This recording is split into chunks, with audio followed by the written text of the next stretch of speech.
mentioned last time 3 topics: equivalent systems, moment of autonomous access, and 2D rigid body. Couples is part of that whole concept of equivalent systems. Any other questions? Yes. You said those are the 3 topics. 3 topics. Are there going to be? Is it going to be like 3 questions in the midterm? Or? Yeah, 3. Okay. Yes. So the movement of access, is that where you like find the Equivalent system. and then Okay. So let's begin. So what I want to do today is do another problem on 3D equilibrium. Last time we couldn't finish the problem because it was long. So I selected a problem that we can do today and finish it. So we have a bar or a boom or something like that here, supported at this edge through a mechanism that allows rotation in all directions. So there's a socket, allows rotation in all directions at point C. And then this end is supported by 2 cables that attach this point to the wall at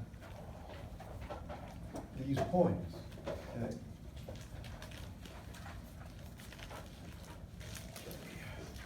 A cable attaching point A to point E on this wall with these dimensions given. This distance is 1.2 meters and this is 0.8 meters. Then you have point D located at 0.6 meters above this axis, and there's a cable that connects A to this point D. So this is a structure supported by 2 cables and this support here. And the problem is asking you to find all external support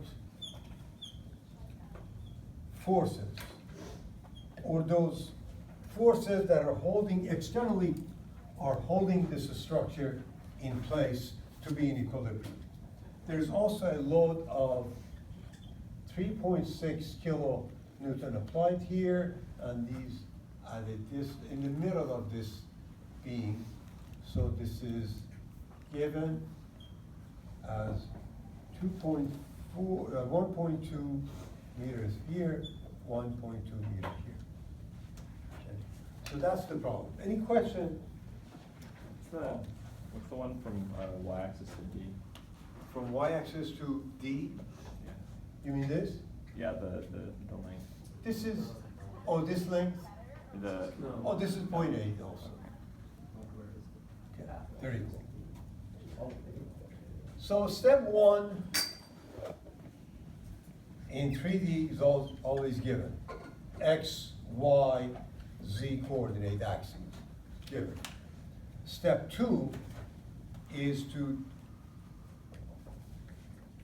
draw the free body diagram. Before doing that, in all 3D problems, there is one step that I sort of skipped, and that is write all the coordinates of every point that you need right next to it. So when it comes to the calculations, you can quickly have those. This is 0.8, 1.2, 0. This is negative 0.8, 0.6, 0, and A is 0, 0, 2.4. So all those coordinates are given. To set up the free body diagram, obviously you would eliminate or get rid of all the supports and put the effect of those supports as forces at those locations. So if you remove that support, since all rotations are allowed in all three directions, the only thing that this support does not allow are three forces along these axes. I call them CX, CZ, and CY. And if you cut these cables, they represent two forces. I call this F of AD, and this one would be F of AE. So we have 1, 2, 3, 4, 5 unknowns, or support reaction forces, okay? So the procedure to solve the problem as a next step is what? Similar to, 2D. Step 3 is write equations of equilibrium. As we have discussed in the 3D, we have 6 equations of equilibrium. Summation of forces along x, y, and z equal to 0. So summation of moments about x, y, and z equal to 0. So if you want, in general, you can just simply write those equations, equate them to 0. You have 6 equations, 6 unknowns. You can solve for all the unknowns. However, a better approach is that, like 2D, start with summation of moments, and the analogous to 2D was, in case of 3D, consider moment about an axis, that this axis intersects with as many unknowns as possible, so you can get rid of as many unknowns as you can. So hopefully you end up with only one equation and one unknown. And that's what I always recommend. So could we do that in this case? Can you identify an axis that cuts through all unknowns except one? Yes? CE or, CD or CE, either one, right? So because if you consider an axis that connects these two, right? This force intersects with that, all these three intersect with that axis, so you only end up with this force and this force. So you end up with only one unknown. So I would consider that is, I write summation of all moments about axis CD has to be 0. And we have only two forces, right, that do not intersect with that axis, and they create a moment about that axis. That is moment of the force AE about CD, right, plus the moment of that 3.6 kilonewton about CD, that has to be 0. So you have two parts to this equation that you need to evaluate, set up, in order to find that one unknown, which is the force in AD. Okay? AE, I'm sorry. So let's first find moment of that force AE about axis CD. We do know that moment of the force about an axis, in order to find that, you find a moment of that force about any point along that axis.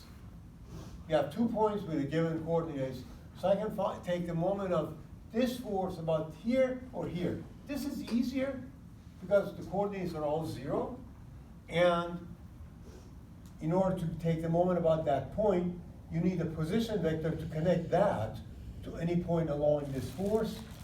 And you can see that the easiest position vector would be something like this, which would be along the axis. So I would consider this.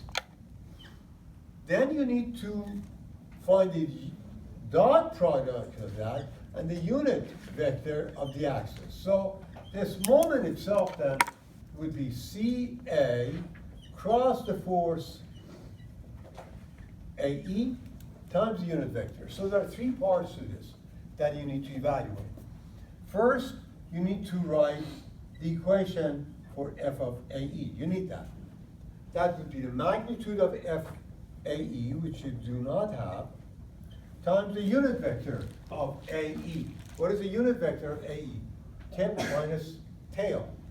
0.8 I minus 0. 1.2 minus 0 plus 1.2 minus 0j, 0 minus 2.4 k, divided by 0.8 squared plus 1.2 squared plus 2.4 squared. If you calculate that, that would be 1.44, 5.766, 0.64, added up, square root, that would be 1. So this reduces down, then force of AE, okay, would come out to be, no, I'm sorry, not, that doesn't come out to be 1. Force of AE would be 2.8. 2.8. Okay, 2.8. So it would be magnitude of FAE divided by 2.8 times 0.8 I plus 1.2 J minus 2.4 K. Okay? So that's the force.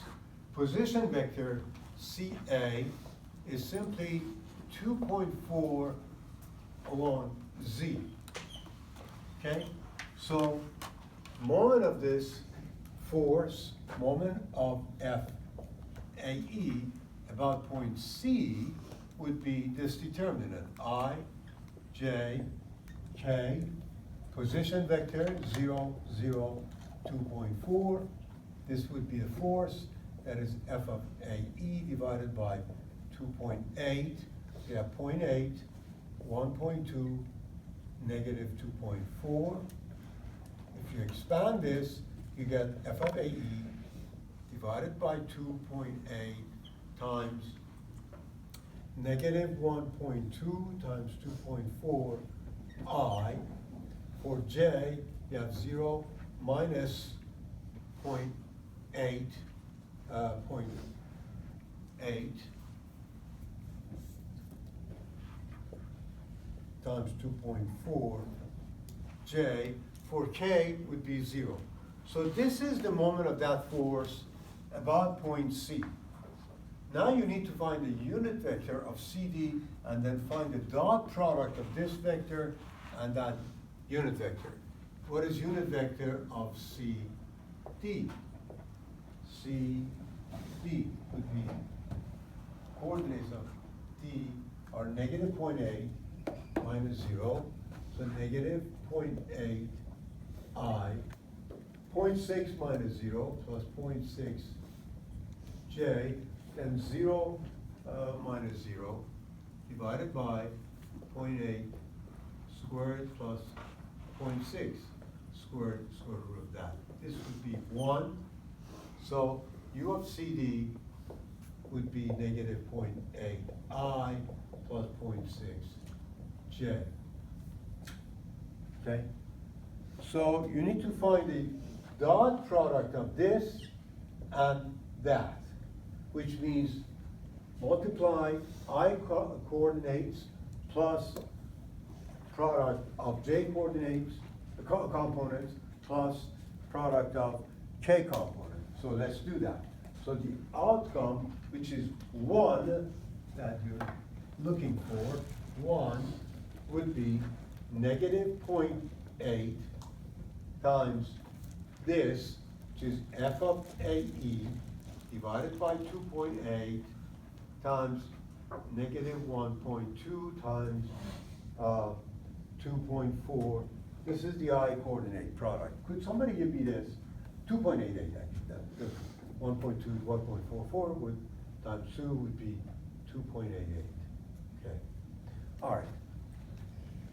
J components added would be negative 0.8 times 2.4, right, times this J component. So of course that's FAE divided by 2.8 as well, times 0.6. This is 1.92. Okay? So that's 1. So let's just simplify this a little bit. If you could give me the outcome of this. 0.8 divided by 2.8 divided by 2.88. Can somebody give me that quickly? So I have plus f of AE here, right? Times 0.8, negative 0.8 divided by this, multiplied by that. Yeah, negative 0.8228. 0.082285. So 8222. How about this one? 0.8, negative 1.92 times over 2.8 times 0.6. Negative 0.41. Negative 0.41. So I need now the summation of these two. That would be almost 1.23, right? Negative 1.23 f of AE, right? So that's part one. Do those negatives not cancel out, for the? Which one? There's like- This would be positive, yeah, that's right. This would be actually positive, this would be negative, so you're right. So that comes out to be almost 0.41, right? So 0.41, right? Okay. So now you need to evaluate this one. That is, you need to find now moment of that 3.6 kilonewton about CD, which would be similar to what we did here. Moment of that 3.6 kilonewton about C times the unit vector of CD. But let's look at the moment of this 3.6 about C. If you can visualize it, you see that this force and this point form a plane, which is in fact the YZ plane. So this force is in YZ plane, so you're going to take the moment of this force about point C, which is in that same plane, and this is the vertical distance between the two. So from the right-hand rule, you can quickly see that the moment would be 3.6 times the distance of 1.2 in the direction of I. If you do not see that, go through this longhand procedure. That is, again, write a position vector for this force, which would be 1.2 K, right? If you don't see that, cross product of that force, which is negative 3.6 J, okay? And you know that K times J, in fact, would be negative I. Since you have negative, becomes positive I. So this would be 1.2 times 3.6 I. You don't have to really write that determinant to find that unless you want to, right?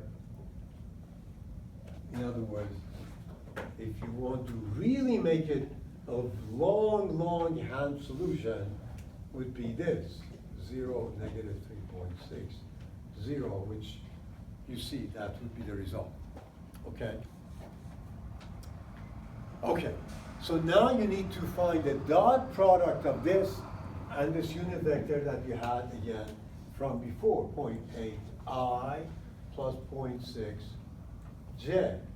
So the outcome of this, or 2, would be again what? I times I, which is negative 0.8 times 1.2 times 3.6 I plus J times J. There is no J here, no K here, so that's it. So now you write 1 plus 2 is equal to 0. You have 1, right? This is 1.41 f of AE minus 0.8 times 1.2 times 3.6 equal to 0. That will give you f of AE. That comes out to be 2.8 kilonewton.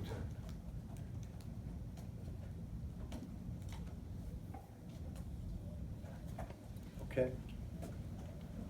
Any questions? So you can see that by choosing that summation of moment about an axis, I could quickly come up or solve for one of the unknowns without going through multiple simultaneous, like 4 or 5 simultaneous equations. So now I have how many unknowns left? 4. Now, is it possible now to find yet another equation of equilibrium that allows me to eliminate 3 of those 4? What are the 4? You have f of AD and these 3. Can I eliminate 3 of those? Yes. Take the moment about C. Perfect, yes. If I take summation of moments about C, I will only have one unknown, because this one we already have, okay? So that's what I will do. So I will take summation of moments about C, okay?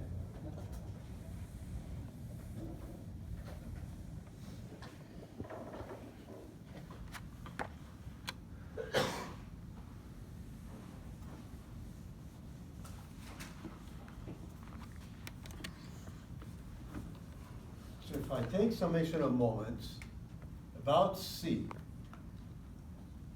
equal to 0, that means I have moment of f a d about C plus moment of f a e about C plus the moment of that 3.6 kilonewton about C is equal to 0. But guess what? It's easier than we thought, because you already have this one calculated, right? Right here. This was moment of that force about point C, right? So this was given 0.41.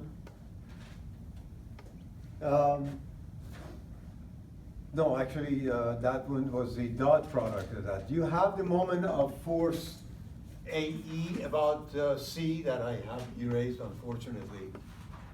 Could you give me that? Any of you might have that? Could you give me that? This was, if we just remind you, this was 2.4 K cross f of a e. Okay? So minus 0.85 plus 0.6. minus 0.8 I, okay, Plus 0.6, J. plus 6.06 J times f of a e, right? Yeah. So- wait, no, that was the vector. That was a complete force, but how about, so you don't have 2.8 for the magnitude of f of a e here? Wait, that was the vector. That was the unit. That's a unit vector. Yeah. So if that's a unit vector, this is the magnitude of the force, right? So then you need to find the moment of this about, in other words, we did that. We did find the moment of that force about C. Remember, like this one? I erased it. We did moment of that force about C first, and then we found the dot product of that unit vector. So you must have it. We just did it. It's really long. That's okay. FAE over 2.8 FAE over 2.8, times 0.8I plus 1.2J 1.2 J, minus 2.4K. 2.4 K. So this is the moment of that force A E about C, right? Is that what it is? You sure? Yes. Okay, perfect. How about this one? This guy was a lot easier. I still have that right there, right? That is what? 1.2 times 3.6, okay, I. Okay? So all I need is to, so this is this one, this is this one, okay?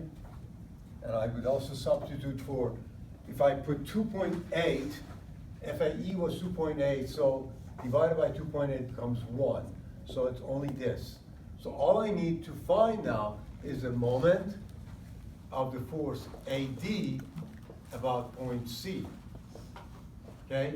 Moment of this force AD requires that I write the equation for AD, right? And position vector would be connecting C to this. So this would be simply 2.4 K cross product of F of AD. Okay? And F of AD is what?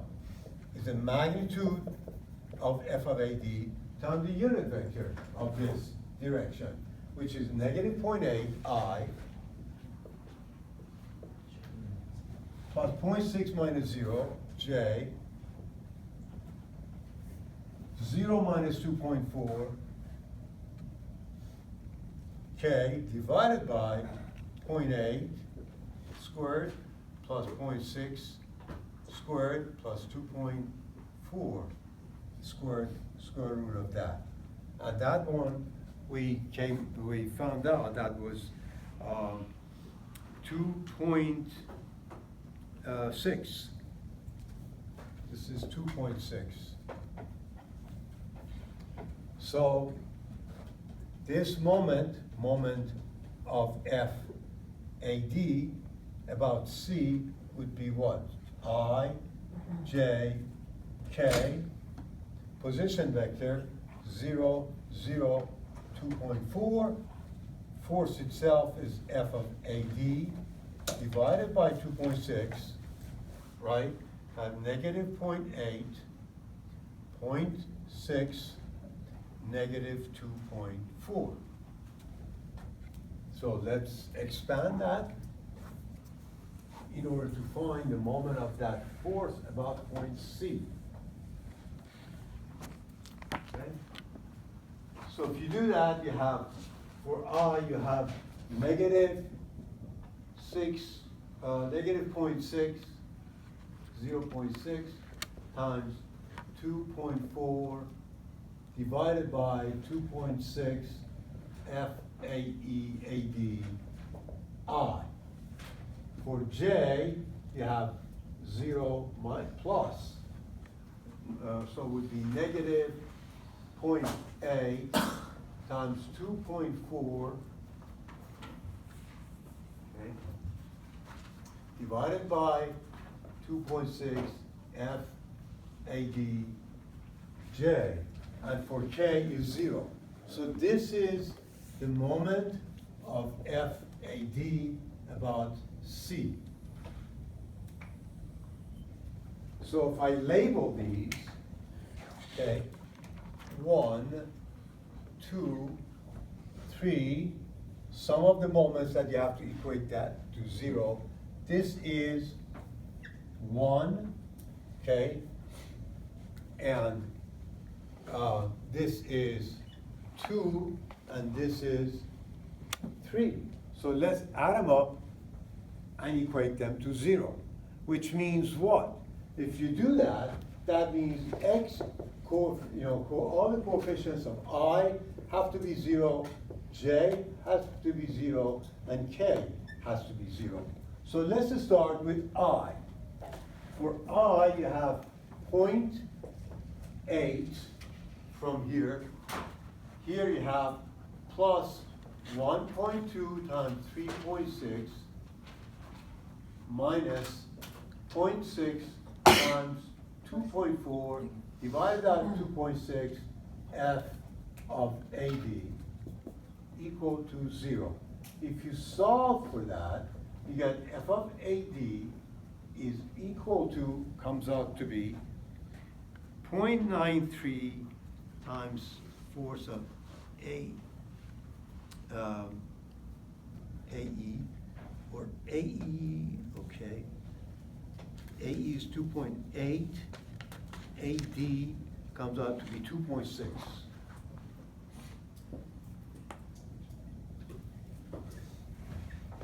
Okay, so you found that unknown. So you have two of the three unknowns now calculated, right? So how many unknowns are left? 3. Support reactions at point C, okay? So let's write those unknowns that you found in terms of in vector equation. Could you, again, give me those values? It should be like this. So you have f of a d that you found now was 2.6 divided by 2.6 times negative 0.8 I plus 0.6 j minus 2.4 k. So this one you found. F of AE, you have that as the force of AE, which is 2.8 divided by 2.8, it just turns out to be that way, times 0.8 I plus 1.2 J minus 2.4 K. So these are the two forces that we have found so far, right? We have 3 more unknowns and 3 equations that we haven't used. Summation of forces along X is one of them. So let's sum up all the X components about X, 0. X component of all forces. You have Cx, okay? This force has an X component, negative 0.8. This has an X component, positive 0.8, equal to 0. So that will give you Cx is equal to 0. How about summation of forces along Y is equal to 0? You have that downward force, which is negative 3.6, which is in the negative direction of Y, plus 0.6 plus 1.2 plus Cy is equal to 0. So you end up with Cy is equal to 1.8 kilonewton, positive. So assumed direction is correct. Summation of forces along Z is equal to 0. You have Cz plus Z component here, minus 2.4, Z component here, minus 2.4, equal to 0. That'll give you Cz is equal to 4.8 kilonewton. Again, comes out to be positive. So you have all the unknowns then, right? 1, 2, 3, 4, 5. Okay? Long, right? It takes a long time. That's the only problem with 3Ds. That is just too many operations. It's easy, but you have to be patient. And the most important concept that you should not get confused and remember the moment about that axis, which is the moment of the force, about a point along that axis, dot product of that moment, that results, and the unit vector of the axis. That's it. Other than that, it's just straightforward. You just have to be careful not to make mistakes. That's it. Any questions? Any confusions? Any problems, suggestions, anything? So, rigid body equilibrium seems to be easy, right? So far. So, let's see where we are and where we are going. I thought you had a question. Okay. So, where are we? What topic we've been discussing and covering, talking about? What is it that we have been studying? Rigid body equilibrium of 2D and 3Ds, which means what? You remember from the beginning when we started rigid body equilibrium, what did I say? There are two objectives in studying rigid body equilibrium. Objective number one was to find external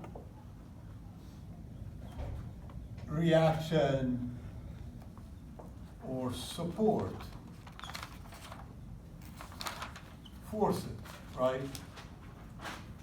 These are the forces that are holding the structure in place, and the structure is obviously subjected to some known external loads, right? Then I said, we are going to look at internal forces. These are the forces that at the point of connection of the component of the structure hold the structure together. A frame made of pieces, bolted together, welded together. These connections, which is weld or joint or bolt, represent forces that are holding the structure at those points of connection together. We want to find those. So that was the next step. And in order to do that, we focus on a few types of structures. However, I should pause here because almost every static book or every static lecture or coverage of statics, when we get to that step, they consider a detour. They take a detour, cover a topic which is not that much relevant to statics, but yet we have to cover it because we need it in the next course, strength of materials. And it's a very easy concept. You've covered that already in calculus. We just review it. And those two actually topics are centroid and moment of inertia. So we cover those or review them, refresh your memories, and then we come back to this. It's odd, isn't it? But that's okay. So what is centroid, and what is it that we want to study in centroid? What does centroid mean? Does anybody remember from calculus what is centroid? Center method. It is. It is. You have an object, whether 2D or 3D, its mass or weight is distributed, right? Assuming that, of course, it's homogeneous. You want to locate a single point where you can assume the entire mass can be concentrated, okay? And in order to do that, really the approach that we use the concept of equivalent system. We say, okay, if this entire mass, weight, which represent forces distributed, is it possible to find a point where we can move all of these forces to? That's the concept of equivalent system. So you take the moment of all these little forces about an unknown location, and you want to find that unknown location, right? So you take summation of all the moments of these forces about that point, equate that to 0, you find that location. If you do that, depending on what kind of shape you have, you end up with two cases. I'm not going to go through the proof of that, but you end up basically with two cases. Case one, that the area, if you're dealing with two-dimensional object, can be basically something like this. That is something that is formed by the intersection of two functions. So you have a general shape, and you want to find the centroid of this C. The second case is the area that you consider and you want to find its centroid is made of some nice pieces, meaning that some nice geometric pieces, a triangle, a couple of rectangles, a circle, and so on. We call these composite shapes.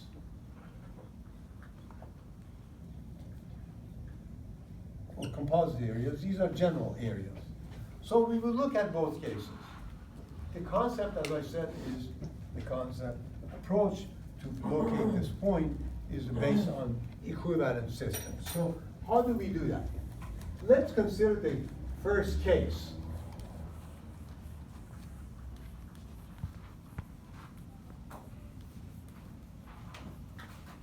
Let's say you have a shape that is defined, say, by these two integrals. Y1 is f1 of x, y2 is f2 of x.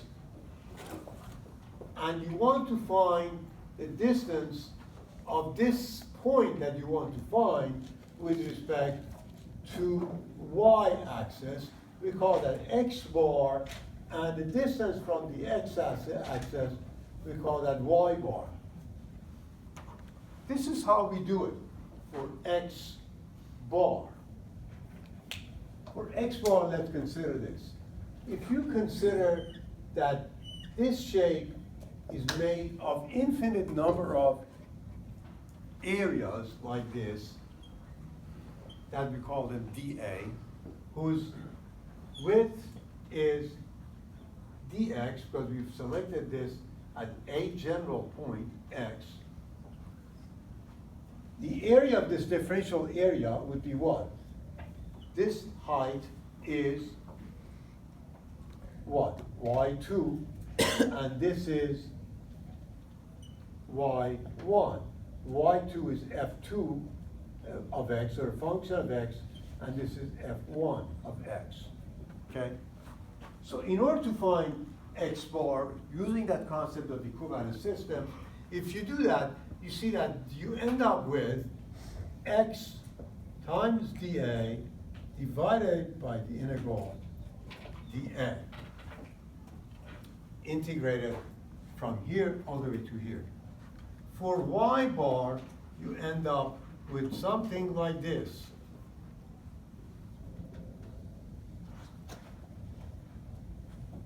In the case of x bar, it is wise to consider a differential segment whose long sides are parallel to the y-axis.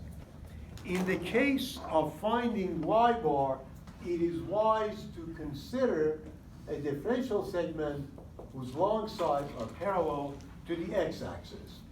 This, because this becomes, okay, in this case, x2, which would be the inverse of f1 of x, okay, or in other words, the function of y.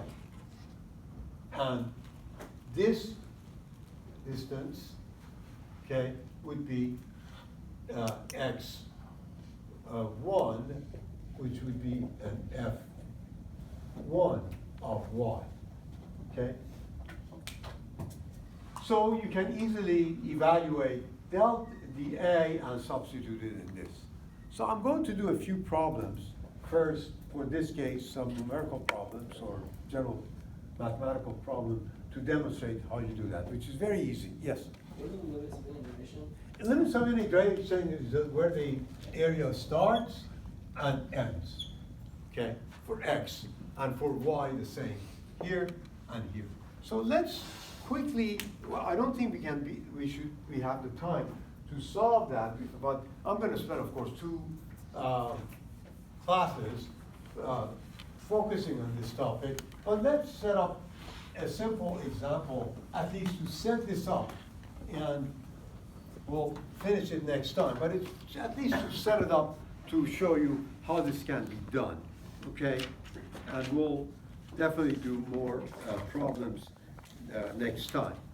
So let's see, I will choose a problem from your book. Let's say you have something like this. You have a curve, actually. Okay.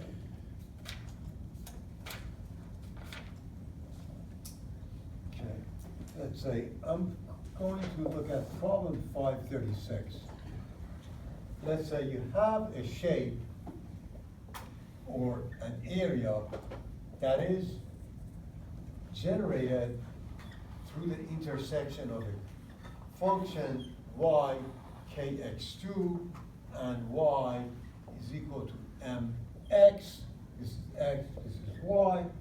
This distance is a, and this is h. So in doing these problems, I would recommend these following very simple steps. For x bar, first you write this integral, x dA over the integral of dA, which means you are considering, in this case, you consider a differential area, as I said, sides being parallel to y-axis, so this is dx, right? And therefore, as the first step, you define your dA, which will be a function of x. Okay? What is dA? This is given by this function, right? So it would be k x squared, obviously, right? And this height is given by this function, or is mx. Okay? You can find x and m, right? But let me first consider this as y1 and y2 to make it easier. So this would be y2 minus y1, okay, times this distance, which is dx. So you describe y2 and y1 as a function of x, which you have, right? y2 is mx, this one is kx squared. But what is k here?